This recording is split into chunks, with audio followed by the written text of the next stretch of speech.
Good evening. I'm your host, Karen Hudis, in this series on the network of global corporate control. Today's show is pre-recorded and is called Fool Me Once. We've been fooled once by 9/11. Thanks as always to Carmen Stanley, studio producer and director, Maurice Jackson, audio and teleprompter. We will let George Bush explain to us what is meant by that old Texas saying, fool me once. There's an old saying in Tennessee, I know it's in Texas, probably in Tennessee, that says, fool me once, shame on you. If fool me, we can't get fooled again. 1/3 to 1/2 of Americans believe that our government either was somehow involved in the 9/11 attack or covered up information.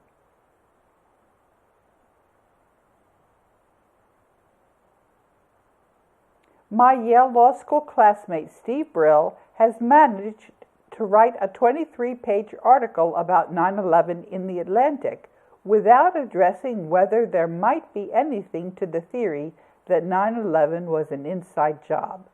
A lawyer, Brill has nothing to say about whether the United States legal institutions are robust, suffering from state capture, or indeed whether the United States Constitution is even in effect.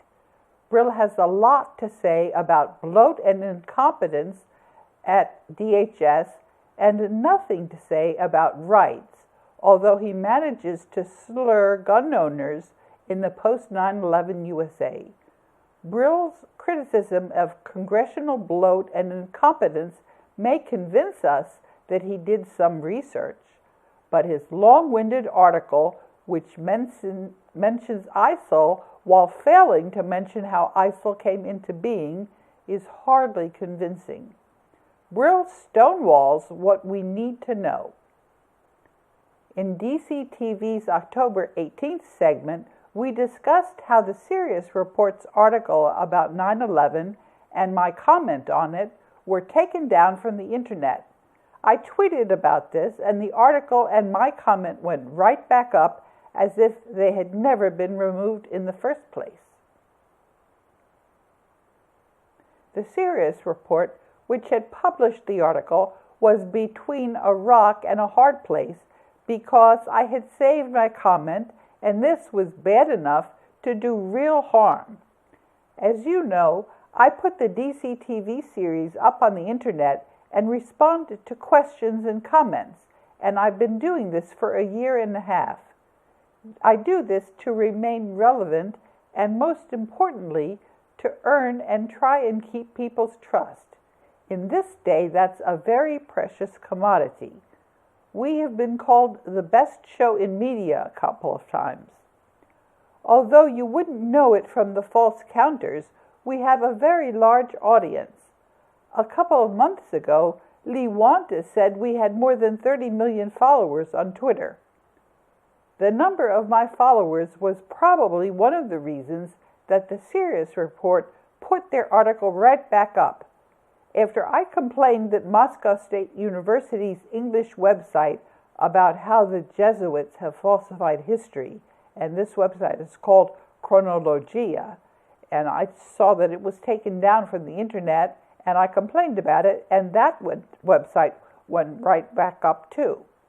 There is growing interest in finding out the correct version of our ancient history, now that we know it's been falsified. This week, Betsy Banfield Malone blogged about the new Chronologia. That's actually on the November 14th episode of her blog. And she showed an interview with Nick Blaine, where Nick Blaine talked about the Moscow State University project on new chronology. We don't expect much from The Atlantic after shoddy reporting on Trump and the election. And I said on the 21st of November, since the Fusion Center ate my email to you, and then I had an email that I posted which went to The Atlantic. It's curious that Mr. David Ferriero, who's the archivist of the United States and is responsible for the Electoral College hasn't answered my letter of November 16th to the U.S. Electoral College, and that's also been posted on the internet. The thing is, when the U.S. Constitution is not in effect, there can't be an electoral college, and that means that Donald Trump's election, he can't be given office without the Constitution being in effect.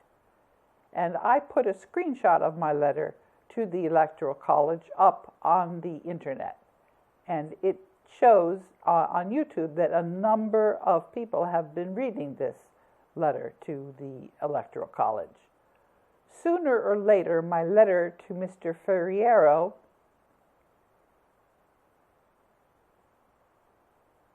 is going to be addressed. This is because we know from the power transition model that came to the World Bank in 2004 from the National War College that Japan and Germany are not going to allow the unconstitutional Federal Reserve note to crash and prevent the United States from fulfilling its treaty obligations for their defense. Instead, the Federal Reserve notes are going to be exchanged for currency containing the United States monetary gold reserves in the global debt facility. Meanwhile, the banking cartel's propaganda network is running full steam ahead as if Americans still trusted the media.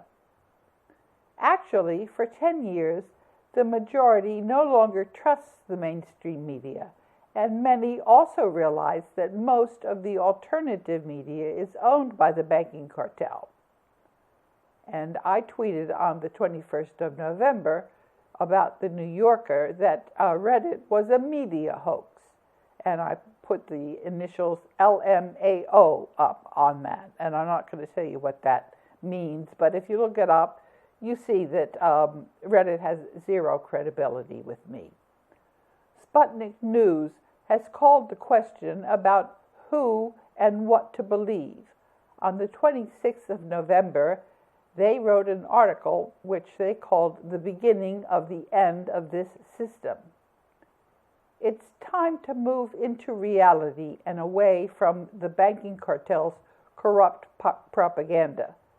Donald Trump, D.C.'s Mayor Muriel Bowser, the interim chief of D.C.'s police, Peter Newsham, and the chair of the Joint Chiefs of Staff, Joseph Dunford Jr., as well as the head of D.C.'s National Guard, Renwick Payne, they're all about to be bankrupted by the global debt facility using commercial liens.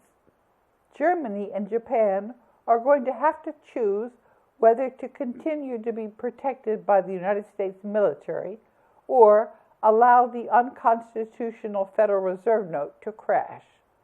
The people responsible for preserving pensions in the United States are also on the spot. The power transition model that came to the World Bank from the National War College is extremely accurate. It's 90 to 95% likely that the banking cartel's version of reality is not going to continue for very much longer. The banking cartel has been trying to break the United States into little pieces. It was the banking cartel that started the Civil War in the United States, and I put an article up that showed how that happened. And of course, the banking cartel broke the link about how the banking cartel started the Civil War in the U.S. And so whenever the banking cartel breaks the links, I just put them up, and that attracts much more attention, and it gets circulated to a wider audience. Following Abe Lincoln's advice, we have to watch out that efforts to divide the United States along racial lines by that agent of the banking cartel, Donald Trump. We have to make sure that his efforts fail. And there's a tweet that I've put up on my teleprompter, and I'll see when we edit this interview that I'll put that up and show you. There are a lot of people that have noticed that Donald Trump is trying to make people hate each other and tearing our social fabric.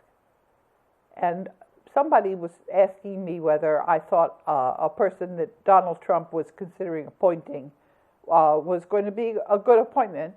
And I said I wasn't even considering this because if Donald Trump thinks that we're going to operate without a constitution, he's got another think coming. And so I said, if the Constitution of the U.S. is not in effect and there are no rights, that I wasn't even going to look at anybody that Donald Trump would consider appointing. Trump attempts to destroy the U.S. social fabric now. And it was Jonas Favela who had retweeted a tweet by someone whose Twitter handle is Where Am I on the 4th of November. And that person said, I told you weeks ago, the only way to bring down the collapse of the system was to destroy the social fabric. Here we are. And I'm telling you, ever since Jose Rizal deposited the global debt facility in the World Bank, it was clear that the articles of the World Bank would provide that people and not the World Bank or IMF govern themselves in their own countries. There was never any intention for the World Bank or IMF to serve as a one world order. After the Secretariat was captured by the banking cartel as agents of the banking cartel, the Bretton Woods institutions are no longer following their own articles, and we're going to change that. In the global currency reset, people are going to end the corruption in local politics, and then they're going to be free to govern their own nations from the grassroots up. It will be necessary to prevent backsliding, to wind down the banking cartel, and prevent them from gaining any foothold. This will be one of the tasks for humanity during the global currency reset. There will not be any rush. This is going to be a peaceful global currency reset, because if it's not peaceful, it will not be able to proceed. And if any of the current politicians want to continue, the burden will be on them to convince their people that they're not corrupt. And this is going to be a very difficult thing for them to do because they have all refused to accept their country's monetary gold reserves that have been on offer for a number of years now. And the World Bank's articles provide, in Article 4, Section 10, there's a prohibition against political activity. It says, the bank and its officers shall not interfere in the political affairs of any member, nor shall they be influenced in their decisions by the political character of the member or members concerned. Only economic considerations shall be relevant to their decisions, and these considerations shall be weighed impartially in order to achieve the purposes of the World Bank. And I have interpreted Article 4, Section 10 of the World Bank's Articles of Agreement previously, and in the teleprompter you'll see what I've said about it. And I'm also going to give you some answers to questions that one of the DCTV viewers had raised earlier in August. And this question was, I'm running into people challenging your and the Ministers of Finance Board's authority. Do you have any documentation that they have appointed you, and do you have some type of documentation or source that gives them the authority for the rule of law, perhaps something like a contract, etc.? And so I answered, the authority of the Ministers of Finance and Development on the Board of Governors of the World Bank and IMF is set out in paragraph 6 of the Bilateral Minesfield Breakthrough Successor Agreement. And that agreement was signed by General Eisenhower and President Truman in 1950. And under the rules of commerce, after the United States Postmaster General Megan Brennan and the Director General of the Universal Postal Union's International Bureau, Bishar Hussain, committed postal fraud, the game is essentially over. The Senate Committee on Foreign Relations told the World Bank not to fire me, but I was fired anyway in 2007, And then in 2009, the Board of Executive Directors reinstated me, and Allied Barton prevented me from going into the World Bank by deactivating my security badge. And so I brought a lawsuit, and that lawsuit was settled in 2012, but Allied Barton still is ignoring the Board of Governors. And in the interim, I went to the U.S. Congress, and Senators Lugar, Leahy, and Bayh commissioned a GAO study, and the banking cartel they broke the link to that study, but I had copied it, and I provided another link in the teleprompter. So you can see how GAO was supposed to end the corruption. And on the 4th of November, Congressman Chris Van Hollen informed me that he noted that my concerns and claims were already provided to the GAO and to the relevant congressional committees. In March 2009, GAO stated that it couldn't commence the inquiry because of challenges they faced in gaining access to World Bank officials. So you see, GAO is just part of the corruption. And Senator Lugar asked about the delay in the GAO review during hearings on the World Bank's capital increase. And there's a link to those hearings in the teleprompter. In 2009, the executive directors of the World Bank Board reinstated me as acting general counsel, but Allied Barton, which is owned by the banking cartel, and Allied Barton provides security to the World Bank and IMF, they refused me entry. And of course, that's totally corrupt. The U.S. Congress required the effects of retaliation against World Bank whistleblowers to be eliminated before the U.S. contribution to the World Bank's capital increase could be dispersed. That was in their appropriations legislation. And I've also given you copies of that legislation. And again, the banking cartel broke the link to the congressional statement, but I put up those provisions anyway.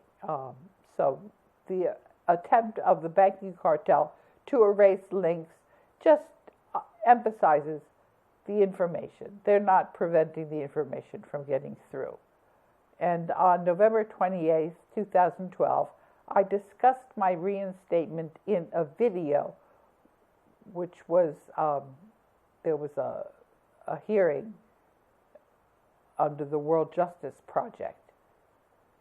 And on the 20th of December 2012, I wrote a letter to the Congressional Appropriations Committee that were considering disbursement of the capital increase for the World Bank, and I showed that Secretary Geithner had lied to Congress and he'd made misrepresentations. And I said to Congress that the Treasury Department should be sanctioned for its report to the Appropriations Committees. And what happened a couple of weeks after that was Timothy Geithner was fired. I said that his report, which he didn't bother to certify, was inaccurate in all material respects. And you can see the statement that I made to the U.S. Congress. The Board of Governors reinstated me in settlement of my bondholder lawsuit on the 20th of December in 2012, and there's a letter that I wrote to the Judicial Conference on that. And then on the 11th of January, Treasury Secretary Geithner stepped down. Then the Secret Service ignored a badge which the Board of Governors gave me at the 2013 spring meetings. And then Eric Holder sued me for criminal trespass against the World Bank. And that lawsuit was, the judge threw it out. The court dismissed the charges in July 2014. Sarah Aviel, who was the alternate executive director representing the United States on the Board of Executive Directors, allowed Allied Barton to illegally throw me out of the World Bank headquarters on the 28th of January 2015, And so I tweeted that Aviel had breached the World Bank's Articles of Agreement, and 6 days later, she left the World Bank. Commander Michael Reese of D.C.'s 2nd Precinct was replaced the week following my complaint to the D.C. Board of Ethics and Government Accountability.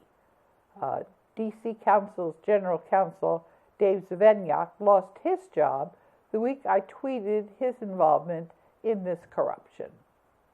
The U.S. is subject to state capture, and we are operating under a second secret constitution, and in the teleprompter you can see what that constitution reads like. I've made many comments in the discussion section of an article about the Constitution of 1789 and that it was replaced in 1871. This was an article about vaccines and vaccine makers. The courts have been corrupted. At the suggestion of the clerks, I asked the District Court and the Court of Appeals of the District of Columbia to comment on the secret contracts of adhesion. That means a contract that is forced on you. The banks hide these contracts in signature cards, and these signatures waive our rights under the Constitution to real courts. When judges refuse to comment, and one of those judges is Merrick Garland, who's a nominee for the Supreme Court, I presented claims against the security and fidelity bonds of the federal judiciary for breaking their oaths of office. None of the 188 ministers of finance has objected to my writing to them on World Bank letterhead. I'm authorized to go before the interbank screens as counsel for the Global Debt Facility.